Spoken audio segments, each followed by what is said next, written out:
Olá pessoal, sejam todos e todas muito bem-vindos ao nosso canal. Vamos descomplicar hoje mais um tema de Enem de vestibulares. Fiquem até o final que a gente vai resolver alguns exercícios também. Uma ótima aula para todo mundo.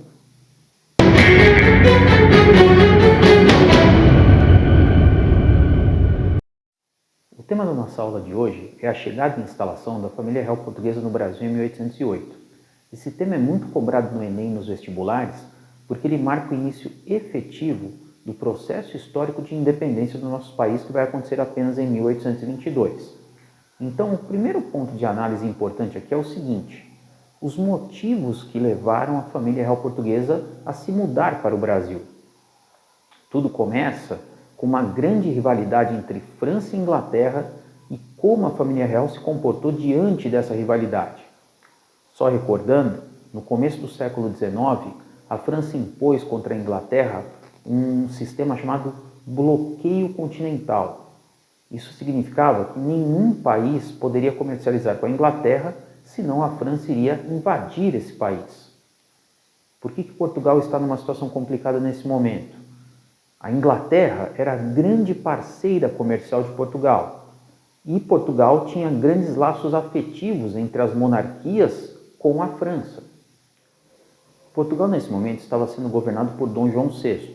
Ele estava como príncipe regente porque a mãe dele, Dona Maria, não tinha condições psicológicas de controlar Portugal. E o Dom João percebeu que a situação estava extremamente complicada.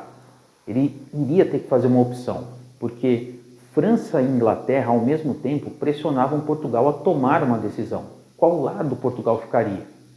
Conversando com seus ministros, o Dom João pensou da seguinte maneira: se eu falar que estou do lado da Inglaterra, a França invade. Se eu falar que estou do lado da França, a Inglaterra invade. Ou seja, nós seremos invadidos de qualquer maneira. Resultado, nós temos que sair daqui. Nisso, conversa com os ministros, o Dom João lembrou que há muito tempo, desde o século XVII, havia um plano na família real portuguesa, de que se alguma coisa desse errado lá, eles fugiriam para o Brasil. Dito e feito. O Dom João pensou com seus ministros uma maneira muito inteligente de ganhar tempo e fugir para o Brasil. Para ganhar tempo, o Dom João fez o seguinte: ele mandou uma carta para o Napoleão Bonaparte dizendo que Portugal apoiava o bloqueio continental. Imagine que nós estamos falando do século XIX, não tinha internet, não tinha o WhatsApp para mandar mensagem, não tinha nada disso. Era uma carta que demorava um mês e meio para sair de Lisboa e chegar até Paris, até o Napoleão ler, até o Napoleão perceber que era mentira, mais um mês e meio, 2 meses, para ele mandar o exército de volta para Portugal. Enquanto isso, o Dom João manda outra carta para a Inglaterra, confirmando que vai manter a parceria econômica com os ingleses e pedindo ajuda, porque a Inglaterra tinha a melhor marinha do mundo na época, pedindo ajuda para que a Inglaterra mandasse barcos para Portugal, para que ele colocasse a população portuguesa nesses barcos e fugisse para o Brasil. Aí algumas situações interessantes que você que vai fazer o Enem e os vestibulares já tem que começar a prestar atenção. O Dom João pediu esses barcos para a Inglaterra. A Inglaterra cedeu muitos barcos, seria capaz assim de trazer milhares de pessoas para cá. Porém, o Dom João pensou da seguinte maneira: eu só vou levar para o Brasil o pessoal que me cerca aqui, a nobreza que me cerca, uma parte ou outra da burguesia e os meus pertences. Porque eu não sei quanto tempo isso vai durar, esse bloqueio vai durar, e se eu nunca mais puder voltar para Portugal. Se eu tiver que morar nesse negócio aí chamado Brasil, essa colônia aí chamada Brasil, até o fim da minha vida. Então, quer saber de uma coisa? Vamos fazer isso de maneira totalmente secreta. Lógico que as pessoas não são bobas, pessoal? Então, assim, todo mundo começou a ver aquela movimentação de barcos totalmente anormal, muitos barcos de bandeira inglesa. As pessoas começaram a desconfiar, muita mercadoria sendo colocada nos barcos, mobiliário sendo colocado nos barcos, enfim. Teve uma hora que não teve jeito. As pessoas descobriram que a família real iria fugir para o Brasil. E no que descobriram, foram todas também em direção aos barcos. Então a saída da família real foi extremamente tumultuada. A viagem, dizem os relatos, foi terrível, tenebrosa, porque vários barcos se perderam no caminho, muitos foram parar América Central, outros foram parar na África, enfim, foi uma situação tenebrosa. A própria família real passou muitas dificuldades, teve infestação de piolhos, o pessoal teve que raspar os cabelos, foi um caos total. Mas o barco do Dom João VI, junto com a sua esposa Carlota Joaquina, conseguiu chegar na Bahia e começaram então a se instalar no Brasil a partir desse momento. Aliás, uma curiosidade, né, quando eles chegaram aqui no Brasil, a Carlota Joaquina estava careca por conta do surto de piolhos. E aí ela não queria aparecer careca na frente dos seus novos súditos.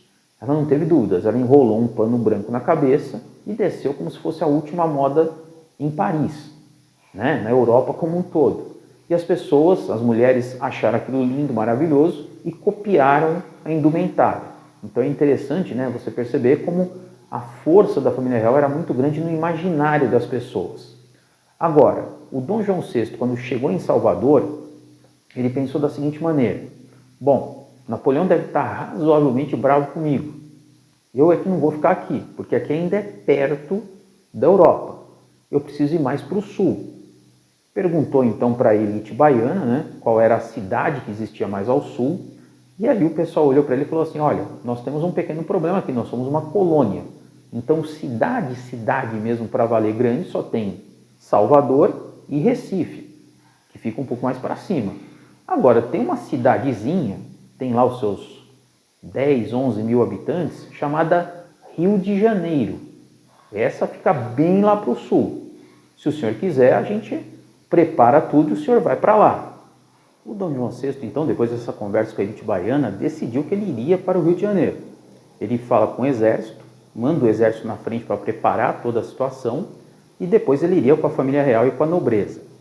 O problema que nós temos aí, gente, o Rio de Janeiro nesse momento tinha no máximo 12 mil habitantes. E o Dom João estava chegando com simplesmente 8 mil pessoas. Era um desequilíbrio total. Então como é que ele resolveu essa situação? O exército foi lá na frente, como eu disse para vocês, né? E o exército chegava de casa em casa e pintava na porta das casas as siglas P e R. P e R significa pertence ao rei, ou príncipe regente. E aí você imagina a cena, né? Você num belo dia, acordando, abre a porta da tua casa e olha lá, tem um P e um R estampados. Você pergunta para o exército o que aconteceu e o exército explica: olha, a partir desse momento, ou o rei ou a nobreza vão morar na sua casa. Para nós, poderia parecer um absurdo isso, né? A gente iria falar: pô, que nada, eu não vou vender minha casa, não vou dar minha casa, não vou fazer nada. Mas para o pessoal daquela época era uma honra.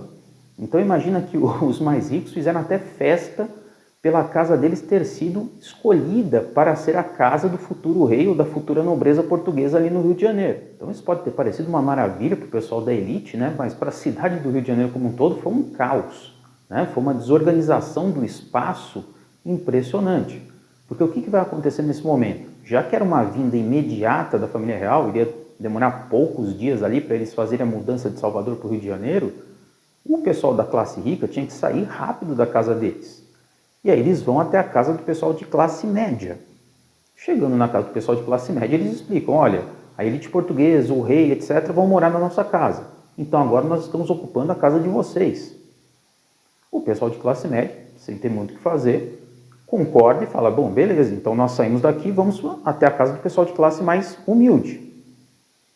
Dito e feito, eles chegam lá, no pessoal de classe mais humilde, e ocupam a casa deles. E o pessoal de classe humilde, pessoal, vai fazer o quê? Começa a ocupar os morros do Rio de Janeiro. Só cuidado com uma coisa: isso não é o que a gente chama de favelas, tá? O termo favela é um termo que vai surgir só no final do século XIX, é bem mais para frente disso, né? E é tema para uma aula inteira. Agora, o que importa para nós percebermos aqui é o seguinte: houve uma completa desorganização do espaço urbano do Rio de Janeiro. Isso pode ser cobrado de vocês no Enem e nos vestibulares. Cuidado! E só para finalizar esse assunto da chegada da família real no Rio de Janeiro, lembram-se daquele PR? O povo brasileiro é muito criativo, né? Então aquele PR significava pertence ao rei, ao príncipe regente. Agora significava ponha-se na rua. A população mais pobre ficou extremamente revoltada de ter que morar nos morros e aí apelidou o PR de ponha-se na rua. Agora, voltando à parte da chegada mesmo efetiva, aí nós temos alguns pontos muito importantes que são cobrados de vocês nos vestibulares e no Enem também.